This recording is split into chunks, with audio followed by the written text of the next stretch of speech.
The puddle shimmered under the rain's relentless assault, its surface catching Chloe's reflection, or so she thought.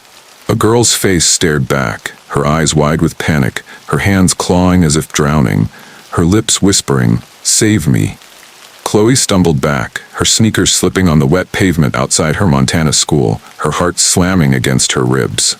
It was 4:37 p.m., March 15, 2014, the storm's fury isolating the small town of Havre, its fields soaked, its power lines flickering. She blinked, and the face was gone, her own reflection returning, but the whisper lingered, woven into the rain's roar, "Find me." Chloe, 16, was a science nerd, her world one of equations and experiments, her backpack stuffed with notebooks and a battered calculator she treated like a friend. The school was her sanctuary, a place to escape her quiet home, where her dad worked long shifts at a grain mill, her mom lost to illness years ago. The puddle's vision shattered that sanctuary, its whisper chilling her to the bone, as if the rain knew her. Her curiosity, her loneliness, her drive to understand. She checked the puddle again, the rain stinging her face, but it was empty, the water rippling harmlessly. The school's lights flickered, a low hum rising from the walls, and something rustled in her backpack, though she hadn't opened it. Chloe ducked inside, the hallway dim, the storm's drumbeat echoing off the lockers. She unzipped her backpack and found a soaked notebook, its pages heavy with water, its cover stained with mud. It wasn't hers, yet it bore her name in faint ink, alongside another, Violet, 1985.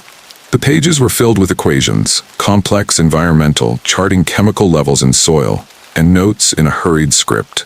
The factory lies, the river's dying. The rain's patter shifted, no longer random but deliberate. Forming a voice, Violet, and Chloe's calculator buzzed, its screen displaying her name in flickering digits. The whisper surged, a girl's voice, soft but urgent. "Solve me." Her pulse raced. Chloe's chest ached, a pain she'd ignored for weeks, sharp and pulsing, as if her own need for answers had taken form. The school groaned, its windows rattling, and shadows moved in the rain, not hers, but a girl's, her silhouette fleeting, darting across the glass. Her phone buzzed, though its battery was low, and a recording played unprompted, a girl's voice, clear and desperate. "You promised, Chloe." Her stomach churned. Violet, a name from a science fair plaque in the school's archive. A student who vanished in 1985, her project on pollution ignored, her disappearance a footnote. Chloe had been 12, fascinated by Violet's work, vowing to study science like her, a promise buried by daily life. The pain in her chest flared and she thought of her mom, her death tied to a factory's runoff, a truth her dad never pursued, too tired to fight. The notebook glowed faintly, its pages warm, and Chloe's calculator buzzed again, solving equations unprompted, their answers pointing to a hidden lab near the Milk River. The rain roared, flooding the school's entrance, and Violet's face appeared in a window, her eyes pleading, her hands pressed against the glass. Strange noises followed, knocks on the doors, dripping in the halls, a cold touch on her neck. Fleeting but real. The whisper grew louder, a chorus in the rain, "Find her." Chloe grabbed her gear, a portable pH meter, her notebook, a flashlight, and ran to the science lab, the notebook's equations her guide. She tested a puddle's water, its chemical levels off the charts, tied to heavy metals, the same pollutants Violet had studied. Her experiments detected strange energy in the puddles, a faint electromagnetic pulse, as if the rain carried Violet's essence. The school shook, a low groan rising from its foundations, and shadows circled, their forms clearer. Other faces, blurred but grieving, their voices a chorus of loss. Violet's ghost appeared, her form translucent, her dress soaked, her eyes desperate, pointing to a map in the notebook marking a lab a mile away. The rain trapped Chloe, the school a prison, and the knocks became pounding, the dripping a flood. She called her friend, Leo, a fellow science nerd, but the call dropped, her phone's screen flickering, Violet's face appearing unprompted. The calculator buzzed, its digits forming Violet's name, and the pain in her chest urged her to act. She slipped out a side door, the rain soaking her, the wind howling like a living thing. The map led her through rain-soaked fields, their soil heavy with toxins, the notebook's warmth cutting through the cold, its equations a beacon. The lab loomed ahead, a rusted shed hidden by willows along the river, its door ajar, its air thick with chemicals. Chloe crept inside, Leo's flashlight, borrowed from school, cutting through the dark, and found Violet's research. Soil samples, water tests, letters to the EPA, all proving the factory's pollution, buried by bribes. A journal lay at the center, its pages raw. They know, they'll stop me. The river holds the truth. The final entry detailed Violet's confrontation with the factory's owner, Mr. Harlan, her disappearance that night. The rain flooded the lab, the river rising, and Violet's ghost urged her to act. Her touch cold but pleading. Shadows joined her, farmers, workers, kids, their bodies poisoned by the factory, their grief palpable. Chloe's knees buckled, her tears mixing with rain, her fear of failure a chain. She thought of her mom, the factory's shadow over her death, her own silence since. Violet's face was her mom's, another truth buried like Chloe's could be if she didn't act. The pain in her chest burned, but it was purpose now, not fear. She scanned the research, her phone's battery barely alive, and emailed it to Leo, her voice trembling in a voicemail. Share this, it's the truth. The lab shook, the river roaring, and Violet's ghost smiled, her touch warm, urging her on. The backlash was swift. Harlan, now 80, was a town pillar, his factory the lifeblood of Haver, his influence deep. The rain roared, the school's lights flickering, and threats arrived. Texts, calls, all anonymous, warning Chloe to stop. Violet's ghost stayed, her presence a shield, and shadows of victims circled, their voices a chant. Speak. Show. Chloe's dad, woken by her call, arrived, his face lined with regret, and together with Leo they sent Violet's research to a local paper. Anonymizing the post, knowing Harlan's reach. The pain in her chest eased, a weight lifting, and she knew this was Violet's gift, not her curse. The story broke at dawn, March 17, 2014, the rain slowing to a gentle patter. Great Falls Tribune, 1985 students' research exposes factory pollution cover-up alleged. The research went viral, protests erupting outside the factory, Harlan's empire crumbling. The EPA investigated, the factory shut down, Harlan's confession televised, his excuses hollow. The shadows faded, Violet's ghost dissolving into the rain, her whisper soft, "You saved me." The notebook cooled, its glow gone, and Chloe felt Violet's hand warm, fleeting, a goodbye. Chloe reconnected with her dad, their talks healing old wounds, and studied environmental science, speaking at schools, helping kids fight pollution. The twist hit her later, reading Violet's case file. A toxic spill had been planned in 2014, its path through Chloe's school, but Violet's ghost had guided her to the puddle, saving her from exposure. Chloe's curiosity had been her cage, but Violet's reflection was her freedom, guiding her to activism.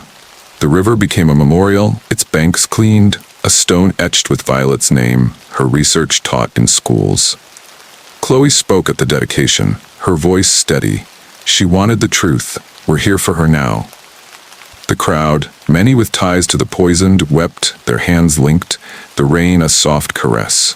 Chloe rebuilt her life, not in silence but in science, her heart open. The rain stayed, a gentle murmur, and sometimes she felt Violet in the mist, her smile a guardian, her whisper a reminder. You kept your promise. The rain's reflection wasn't just Violet, it was every truth buried, every future saved, every chance to fight. Chloe kept the notebook, its weight a promise, and the town changed. Its fields healing, its air cleaner for those who followed. And so, as the rain falls tonight, think about the rain's reflection. Have you ever ignored a truth? Felt a call to face it? What would you do if Violet's face found you? Share your thoughts in the comments below.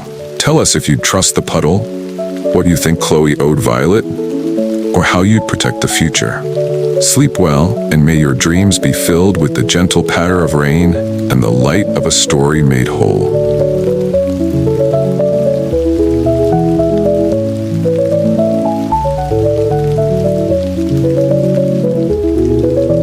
The key glinted in the rain puddle, its rusty edges catching the dim glow of a street lamp outside Ruby's Chicago dorm. She knelt, her fingers brushing the cold water, and lifted it, its weight heavier than it should be.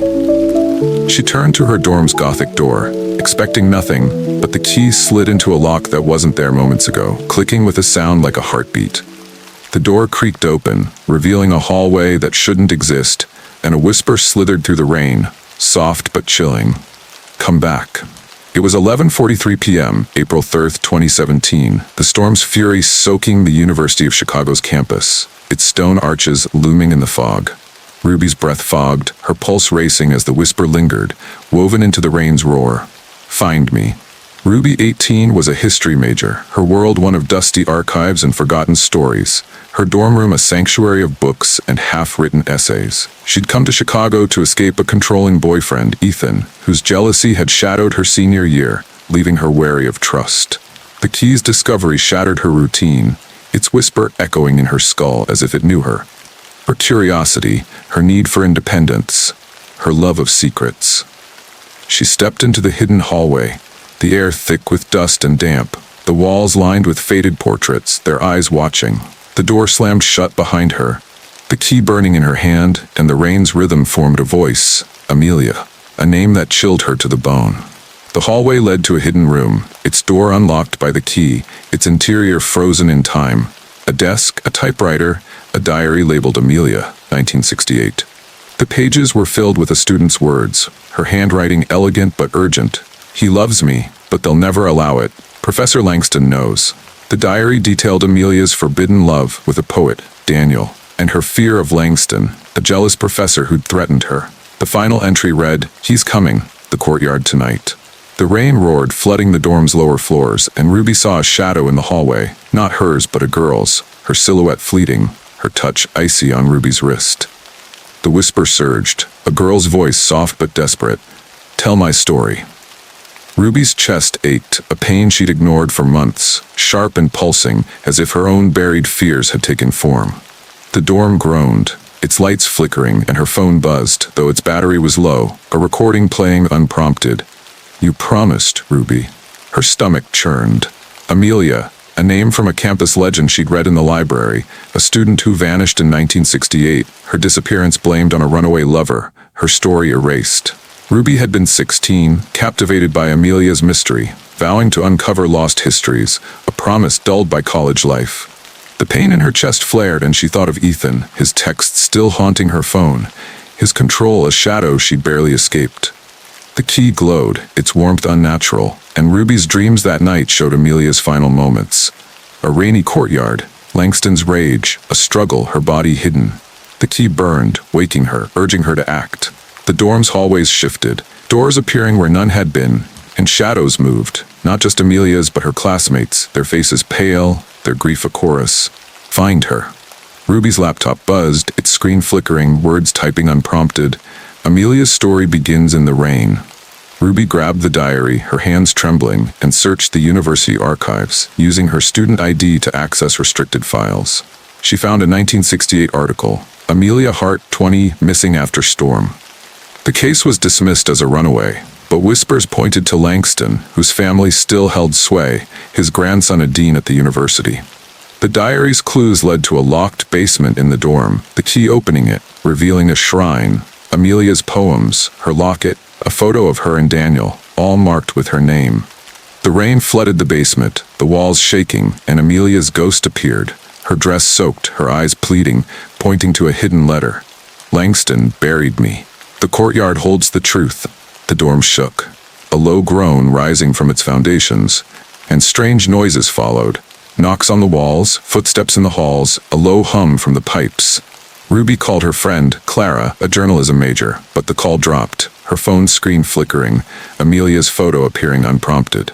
The key burned, and Ruby's dreams grew vivid, showing the courtyard's oak tree, its roots hiding Amelia's fate. The rain trapped her, the dorm a labyrinth, and shadows of Amelia's classmates circled, their voices overwhelming, their grief a weight. Ruby's knees buckled, her tears mixing with rain seeping through the ceiling. She thought of Ethan, his manipulation, her own silence, and Amelia's face, another girl silenced, like Ruby could be if she didn't act. The pain in her chest burned, but it was purpose now, not fear. She sneaked into the courtyard, the key guiding her to the oak, its roots tangled with a locket.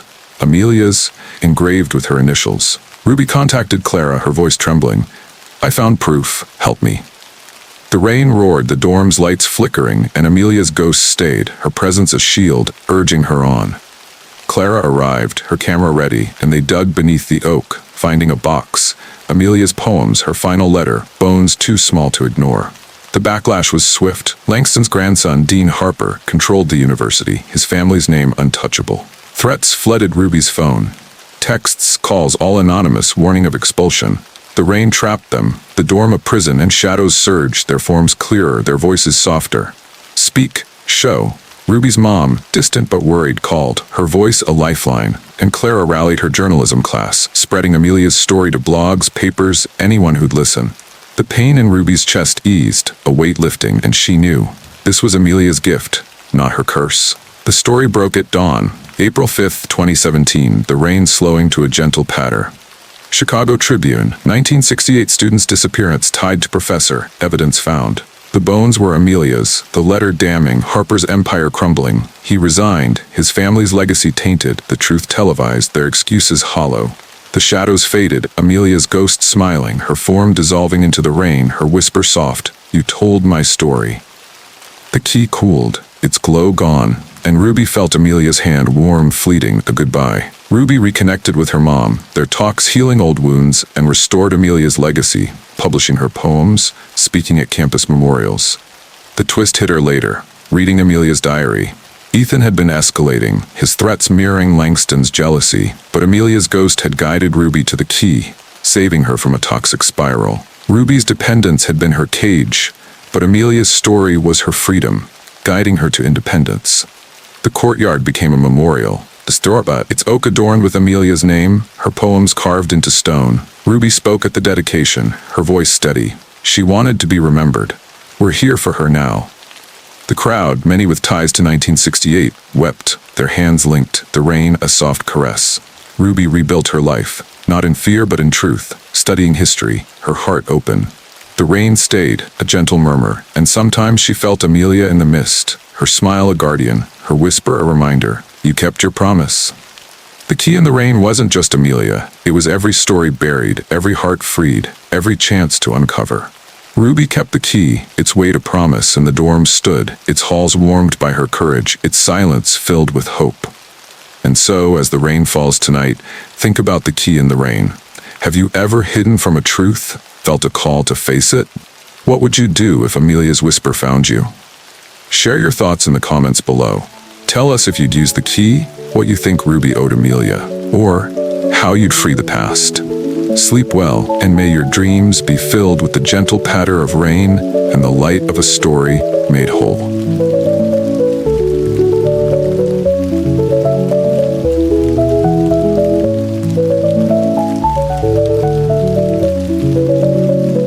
The girl in the yellow raincoat stood motionless under the street lamp, her silhouette sharp against the rain's silver curtain, her face hidden by the hood. Maya froze, her dance bag slipping from her shoulder, her breath catching as the girl turned, then vanished, leaving only a soaked note pinned to Maya's New Orleans doorstep. She knelt, the rain soaking her jeans, and read its trembling script. Don't forget me. Isabel, 2005. The whisper came next, soft but piercing, woven into the storm's roar. Dance for me. It was 8:16 p.m., August 27, 2018, the vibrant Treme neighborhood drowned by the downpour, its streets flooding, its lights flickering. Maya's pulse raced, the notes ink bleeding under her fingers, as if the rain itself wept. Maya, 17, was a dancer, her world one of rhythm and movement, her body a language she spoke fluently in the studio but guarded outside it. She'd grown up in Treme, her single mom, a jazz singer, their home a haven of music and resilience. The girl's disappearance shattered that haven, the notes whisper echoing in her skull, as if it knew her, her passion, her fear of being unseen, her love for the city's pulse. She stepped inside, the house creaking, and checked the door. Locked, the bolts firm, but the note was pinned from the outside, impossible in this storm. The power flickered, the living room's single bulb buzzing, and the rain's patter formed a voice, Isabel, a name that chilled her to the bone. Maya's chest ached, a pain she'd ignored for weeks, sharp and pulsing, as if her own dreams had taken form. She clutched the note, its paper fragile, and headed to her dance studio down the street, the rain stinging her face. In the studio's mirrors, her reflection wasn't alone. A shadow danced, not hers, but a girl's, her movements fluid, her yellow raincoat vivid. The mirrors rattled, and a charm bracelet appeared on the floor, its silver tarnished, its charms engraved, Isabel. Maya's breath hitched, a cold breath grazing her neck, fleeting but real. The whisper surged, a girl's voice soft but urgent. Find me. Her phone buzzed, though its battery was low, and a video played unprompted, a girl's voice, clear and desperate. "You promised, Maya." Her stomach churned. Isabel, a name from a story her mom had told, a dancer lost in Hurricane Katrina, her body never found, her story erased in the chaos. Maya had been 10, captivated by Isabel's legend, vowing to dance like her, a promise buried by school and survival. The note glowed faintly, its warmth unnatural, and the rain's rhythm shifted, forming Isabel's name, a chant in the storm. "See me." Maya grabbed the note and bracelet, her hands trembling, and ran to the library, its basement archive her refuge. She searched old records using her student ID and found a 2005 article, Isabelle Chenier, 16, missing after Katrina. The case was dismissed as a storm casualty, but locals whispered of a flooded cemetery, an unmarked grave. The bracelet's warmth guided her to a map in the note's folds, marking the cemetery a mile away. The rain roared, flooding the streets, and her phone buzzed again, a photo appearing, not one she'd taken, showing a grave, Isabel's face faintly visible in the rain. Strange noises followed, knocks on the windows, footsteps in the halls, a low hum from the walls. The studio mirrors showed Isabel again, her dance accusing, her eyes endless, and a cold breath chilled Maya's neck. Not fleeting, but lingering. The whisper grew louder, a chorus in the rain. "Dance for me." Maya's chest ached, and she thought of her mom, her songs about Katrina's scars, her own silence about the city's pain. The note's map led to the cemetery, its gates rusted, its paths slick with mud.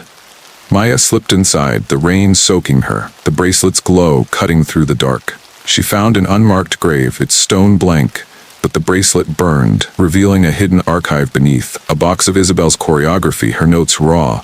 "They forgot us. Dance my truth." The rain trapped Maya, the cemetery flooding, and Isabel's ghost appeared, her yellow raincoat dripping, her eyes pleading, her dance a plea. Shadows joined her. Katrina victims, their faces pale, their loss overwhelming, their voices a chorus. "Tell them." Maya's knees buckled, her tears mixing with rain, her guilt laid bare. She'd promised to dance for the city, but her fear of failure had kept her small, letting Isabel's legacy fade. The pain in her chest burned, but it was purpose now, not fear. She grabbed the choreography, her hands trembling, and ran, the rain a silver wall, the city a labyrinth of grief. Maya reached her mom's friend, Miss Lena, a dance teacher, her house a refuge. "You okay, Chair?" Lena asked, her voice warm. Maya showed her the choreography, the bracelet, her voice breaking. "It's Isabel. She's still here." Lena, who'd known Katrina's toll, pulled up old photos, Isabel's performances, her grace, her unmarked grave a shame. The rain roared, the house's lights flickering, and Maya's phone buzzed, a text from an unknown number, "Stop, or you're next." But Isabel's ghost whispered, "Dance." Maya called her mom, her voice steady, "I'm bringing her back." They set up in the studio, the rain trapping them, and Maya danced Isabel's choreography, her body flowing, her fear dissolving. Lena filmed, her camera steady, and they live-streamed, Maya's voice narrating Isabel's story, her dance, her loss, her city's neglect. The mirrors reflected Isabel, her shadow joining Maya, their movements one. Shadows of victims circled, their voices softer, their grief easing. The live stream went viral, thousands watching, their comments a flood of support, their donations pouring in for Katrina memorials. The pain in Maya's chest eased, a weight lifting, and she knew this was Isabel's gift, not her curse. The dance broke at dawn, August 29, 2018, the rain slowing to a gentle patter. Nola times Picayune. Teens Dance revives Katrina victims' legacy, funds memorials. The choreography was taught in schools, Isabel's grave marked, her name carved in stone. The shadows faded, Isabel's ghost smiling, her form dissolving into the rain, her whisper soft, "You danced for me." The bracelet cooled, its glow gone, and Maya felt Isabel's hand warm, fleeting, a goodbye. Maya reconnected with her mom, their talks healing old silences, and taught dance to kids, sharing Isabel's moves, helping them find their voice. The twist hit her later, reading Katrina reports. A storm surge had been forecast for Tremé in 2018, its path through her street, but Isabel's ghost had guided her to the note, keeping her from the flood. Maya's fear had been her cage, but Isabel's dance was her freedom, guiding her to community. The cemetery became a memorial, its graves adorned with flowers, Isabel's choreography performed yearly. Maya spoke at the dedication, her voice steady. She wanted to be seen, We're here for her now. The crowd, many with ties to Katrina, wept, their hands linked, the rain a soft caress. Maya rebuilt her life, not in silence, but in dance, studying arts, her heart open. The rain stayed, a gentle murmur, and sometimes she felt Isabel in the mist, her dance a guardian. Her whisper a reminder, you kept your promise. The girl in the raincoat wasn't just Isabel, it was every memory lost, every heart healed, every chance to move. Maya kept the bracelet, its weight a promise, and the city sang, its streets alive with art, its scars softer for those who danced. And so as the rain falls tonight, think about the girl in the raincoat. Have you ever held a memory, felt a call to share it? What would you do if Isabel's whisper found you? Share your thoughts in the comments below. Tell us if you dance in the rain, what you think Maya owed Isabel, or how you'd honor the forgotten. Sleep well, and may your dreams be filled with the gentle patter of rain and the light of a story made whole.